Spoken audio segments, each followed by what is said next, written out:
A few months back, Ben and I bought K-cars to drive from Virginia to Texas. So I bought a Honda Beat. But sitting the engine at 7,000 RPM for hundreds of miles, it lost a cylinder, and we had to leave it in Alabama. Well, we're here in my shop with my Honda Beat, and it is currently a 2-cylinder car because one of the cylinders was left in Alabama. So we're gonna tear this apart, take the engine out, and see what went wrong.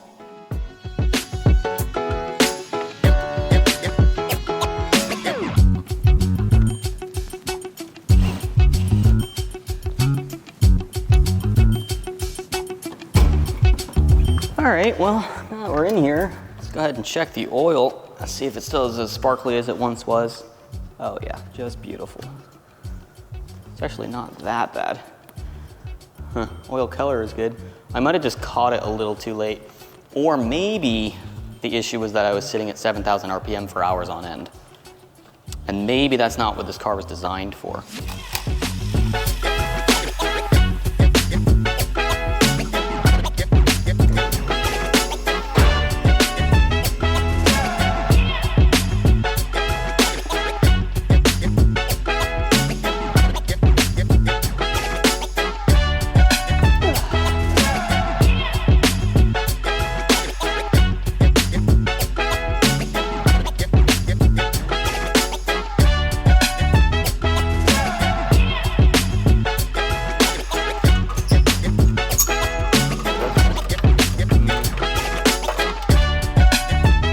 With the exhaust off the car, I noticed two things. One, this is hilarious because this is an oversized big exhaust for this car, and it's like the size of a stock 97 Honda Civic exhaust. But this is a big upgrade. Another thing that I noticed is just how much oil has been sitting on the backside of this muffler where the engine is, and also directly under the oil pan.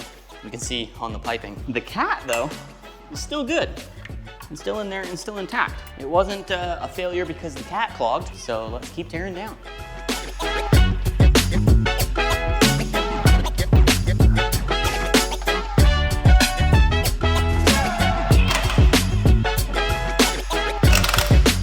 These little TEs are probably my favorite thing about the Beat. Look how adorable. It's like father and son.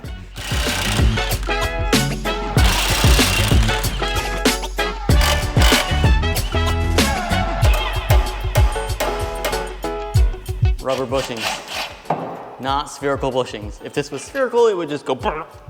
But yeah, the only thing holding this up is the tension on all the rubber bushings and all the control arms.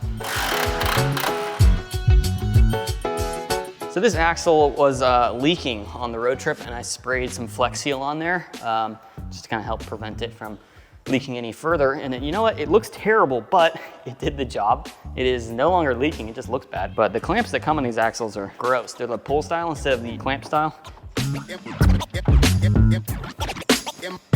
This engine is positioned really strangely. So it's actually tilted forward at like, I think it's a 60-degree angle, which is absurd. And like most cars, if you pop the front hood, like the engine's sitting up and down, or maybe like a 15-degree angle, like a little bit. Like a K-Series hits at like a 15-degree angle. This thing is sitting at like 60-degree angle, meaning that the engine, the entire length of the engine, the height is like 14 inches. Like it doesn't take up much room. 3-cylinder is obviously kind of funny because it's like small, but that 60-degree angle tilt is bizarre.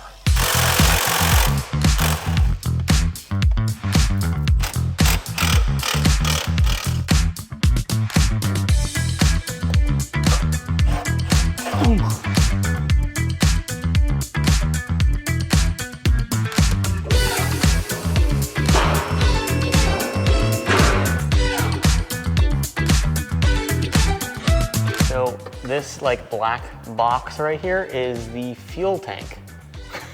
It just sits above where the transmission does in the engine bay. Just incredibly small. Like look how small that is. It's a 4-gallon fuel tank. The height of the engine bay, we're looking at about 21 realistically, 22 if you want the oil pan to sit low. So you're probably wondering by now, how in the world am I gonna fit a K24 into this Honda Beat? Well, I'm not, because it I mean, it literally doesn't fit. What about B-swap? It'd be easier. It's at least pointing the right direction, but it would still be like a really tight fit. H-series? H-series, they're very inefficient. What about your Subaru motor? A boxer motor? Yeah. I mean, you'd have to cut out the whole passenger seat just for the transmission tunnel. What about a 2J? That would be so heavy. LS? Well, you always say LS is the answer.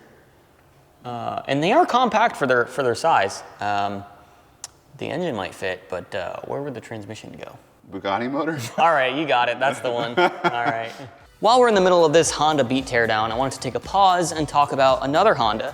That is my Civic. A couple of months ago, eBay Motors invited us out to season 2 of Between Two Rides to race this thing against a couple of other Honda Civics with David Patterson and a stock FL5 Civic Type R with Amelia Hartford driving. And we had a blast. The video was incredible that they made. I mean, the production is just on another level. So if you guys are interested in that, go over to eBay Motors to check it out. Link is also in the description below. And check out this awesome teaser that they made for it. How could you not want to watch it after seeing this? It's a showdown in Soledad Canyon as Gears and Gasoline send their Civic against a new Type R with a surprise speedster ready to relay. Look who showed up! Let's put these parts to the ultimate test.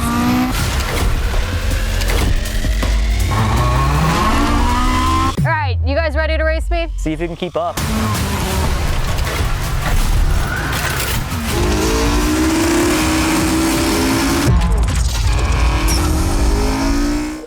And we're back. All right, so we finally got the Beat motor out. Now we're gonna go ahead and, since it's out, take the transmission off, make it a little bit easier to work around the engine since we know that the transmission is still good. And we're gonna start tearing down this engine and figuring out what failed on it specifically.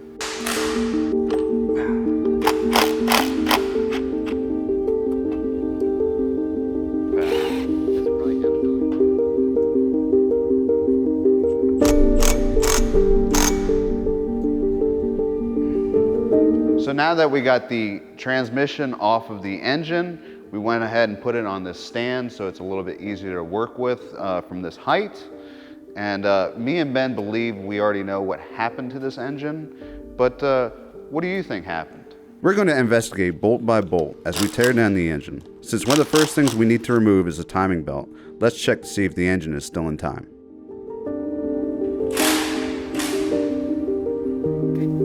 So this is your alignment mark for top dead center. And this is the alignment mark on the crank, on the block. And then you got your alignment marks here, here, and here on your cam. And everything is in time. So it wasn't a timing issue. Let's take the cylinder head off and see what the internals of the engine look like.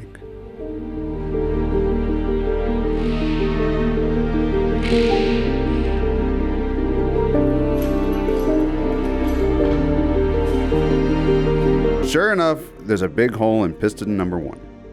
I was not expecting to see that big of a hole. And then look at the carbon buildup on this piston here. It's all just oil, carbon. I'm not sure why it's so oily. With all the buildup of carbon deposits, we're going to dive even further into the engine to figure out how this happened. Visually, the fuel injectors still look okay, but won't really know until you do a performance test. So Mark, something I'm noticing here is the intake box is completely dry, and that's a new sight to me. Because on the road trip, this was getting caked with oil, and even before the road trip, it was getting caked with oil, and I cleaned it all out and everything, and I put a catch can in line, because the oil that's coming in here is clearly from crankcase ventilation coming out the valve cover. But what's interesting is that there's no oil now, and yet the motor's still blue. And I think the damage was probably already done before that happened. But in Georgia, when I found the metallic flake in the oil, I disconnected the catch can and just vented it to atmosphere because all that oil was getting choked up in here because, well, clearly there was still oil in there and I had to clean it out. So the catch can wasn't effective enough. That could have been because of high RPM pushing that much, or it could have been that the piston rings were loose, just from fatigue of the engine kind of being worn. But I think what happened, I think the motor blew because of oil getting into the intake tract, which then gets into the cylinders and causes detonation. So I thought this was interesting. getting ready to take off this oil pan, and I was just gonna go for this spot here because, you know, this mount's gotta come out. And I looked down here and there's no bolts. So I'm assuming that I have to take this lower pan out. Like I've never seen anything like this before, but I have to take this lower pan out just to get to the bolts. I'm assuming we'll continue this way. I mean, this engine is already crazy enough. It just keeps getting crazier the more we tear it apart.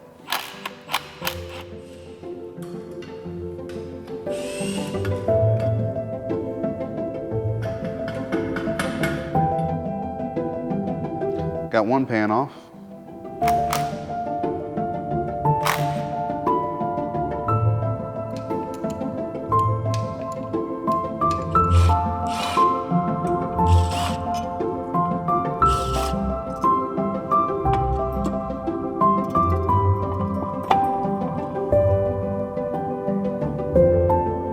So then we're going to remove this piston next and see how much more damage there is to the cylinder walls.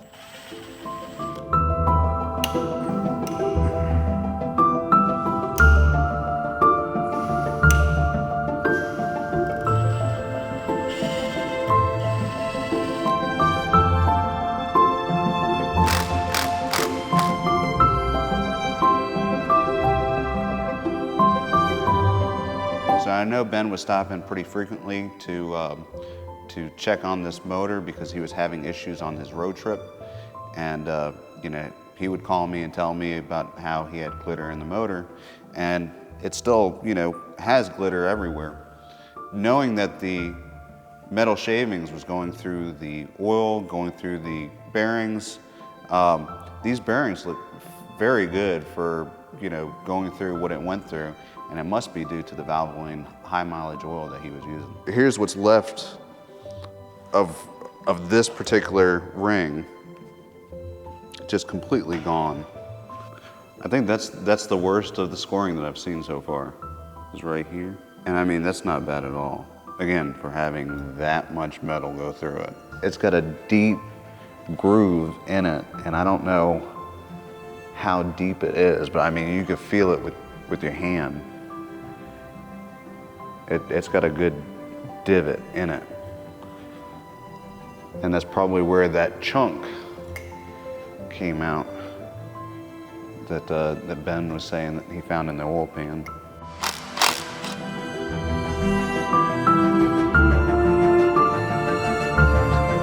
I think this was on the way out too. This is in two pieces right here. Ringland failure. That's classic ringland failure. I know all about that. I have a Subaru.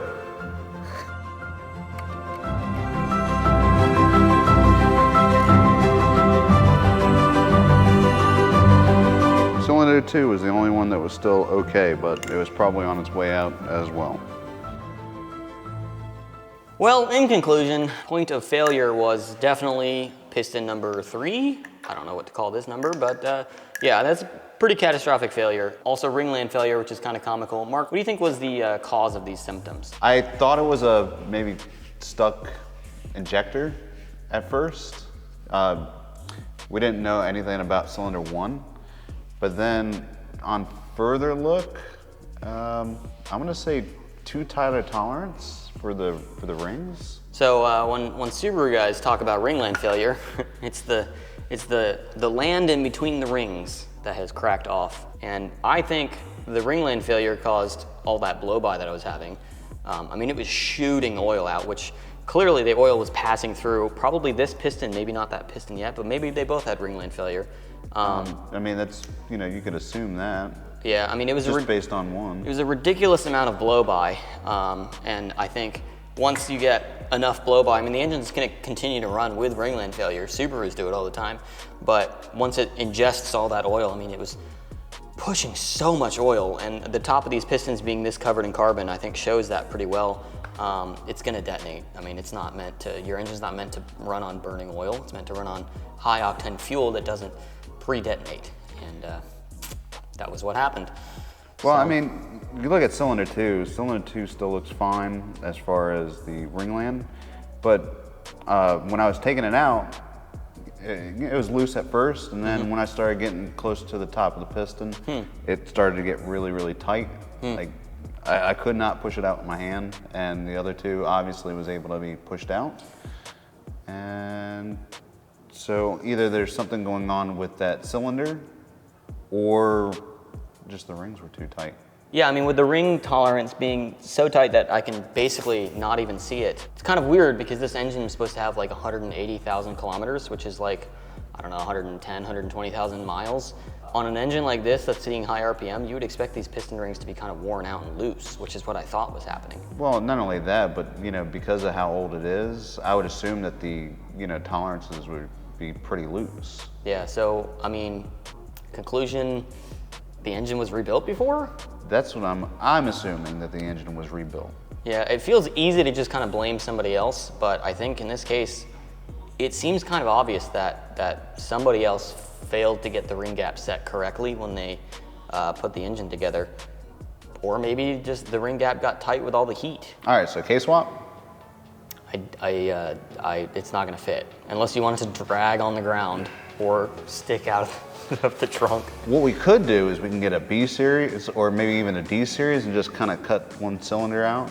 There you go, there's your Beat motor. You know, we could turbo it, we could do high compression and big ITBs. I guess you're just gonna have to subscribe to see what we do.